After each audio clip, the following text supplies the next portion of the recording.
So I'm going to tell you a little story about how tricky your own ego can be when you are trying to form new habits. How it can try to tell you that, oh, maybe you shouldn't do this, and it'll give you all kinds of reason why you can't. So quite a number of years ago now, when I met my current partner who teaches Qigong and Baozhang, he invited me to his Qigong classes, and I started taking those, and I thought, wow, this is great, something very different. It's challenging, and yet I could feel how healing that it would be for my body if I gave it enough time. Then he also invited me to a class that he taught in Chinatown, downtown, in our city where we live, and it was on Saturdays. And I thought, okay, well, I'll go. I'll try it out. I wanted a new challenge, but here you go. On the first day that I was going to go, because I had no idea where I was going. So first of all, I had to figure out how to get there. So there was the sort of anxiety about leaving early and being a little bit afraid. But I did get there. Now, once I got downtown and found the place, well, parking on a weekend, on a Saturday, is a bit of a different story. So here's where my mind really started to tell me a story that, oh, maybe I shouldn't do this because if I can't find parking, oh, that's a sign. Well, you know what? As soon as I started having those thoughts, dang it all, didn't I find a place to park? Parked my car, sat there for a minute, and I said to myself, I don't have to go inside.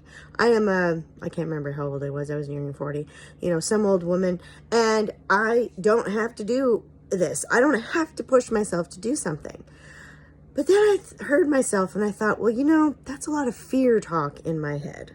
Of course, I don't have to do it. No one's making me do it. But did I want to learn something new? Well, yeah, I did. But I really didn't know what I was walking into. I had no idea what the place looked like. I only knew that he was teaching. I didn't know anyone else in the class. And I really could have let that fear bother me. Could have turned around and went home, given someone else my parking spot. But I didn't. I actually told myself something different. I went, you know what? I'm going to try it this once. I've already done a lot of things in my life. I'd been married. I'd been divorced. I'd had 4 children. I was still raising them at the time. My very first writers' conference that I chose to go to as a romance author, I chose to go to not just a little conference. I went to one of the biggest conferences, the Romance Writers of America conference that they had. I think they still have it, where there's thousands of people that go. I met lots of wonderful people. I went to that on my own, flew there for goodness sake, had to figure out, how to get to the hotel and all that kind of stuff. And then when I got there, I met the most amazing people. I even chose ahead of time to have a roommate that I'd never met before, except over email, right? So, and in romance forums that I had talked to her. But you know what? It was an amazing experience. And yeah, heck, I was nervous to do that, but I still did it. I pushed through that, and then I was okay. So I decided that, yeah, I'm going to take this class, and if I don't like it, I don't have to go back. Well, I went in there, and I'll tell you that if I had listened to those ego fear stories that, were trying to get me to turn around and go home, then I wouldn't have learned a wonderful martial art that not only, because of my size, I'm a small female, I could take down men who are larger than me. So, I walk into this class, and it is a class full of men. For a very long time, I was the only female there. But it really gave me hope in men again after, having a divorce, that there were really kind men out there. Men who actually just want to learn things. Men who have compassion, who actually want to spar with you. And sure, I had the odd guy that, wanted to try to take me down just because I was a girl or to prove whatever. But you know what? I could prove too that I could learn alongside them. And I made some really great friends being in that class. And now the person who's teaching the class, this is my life partner.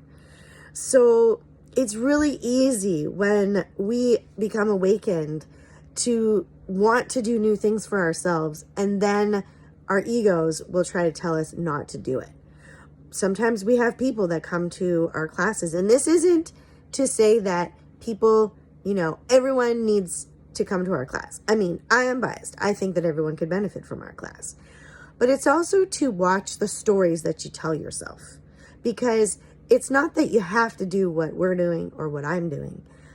But when you find something that is actually very supportive, physically, emotionally, you have to watch, because your ego is going to give you all kinds of excuses not to do it.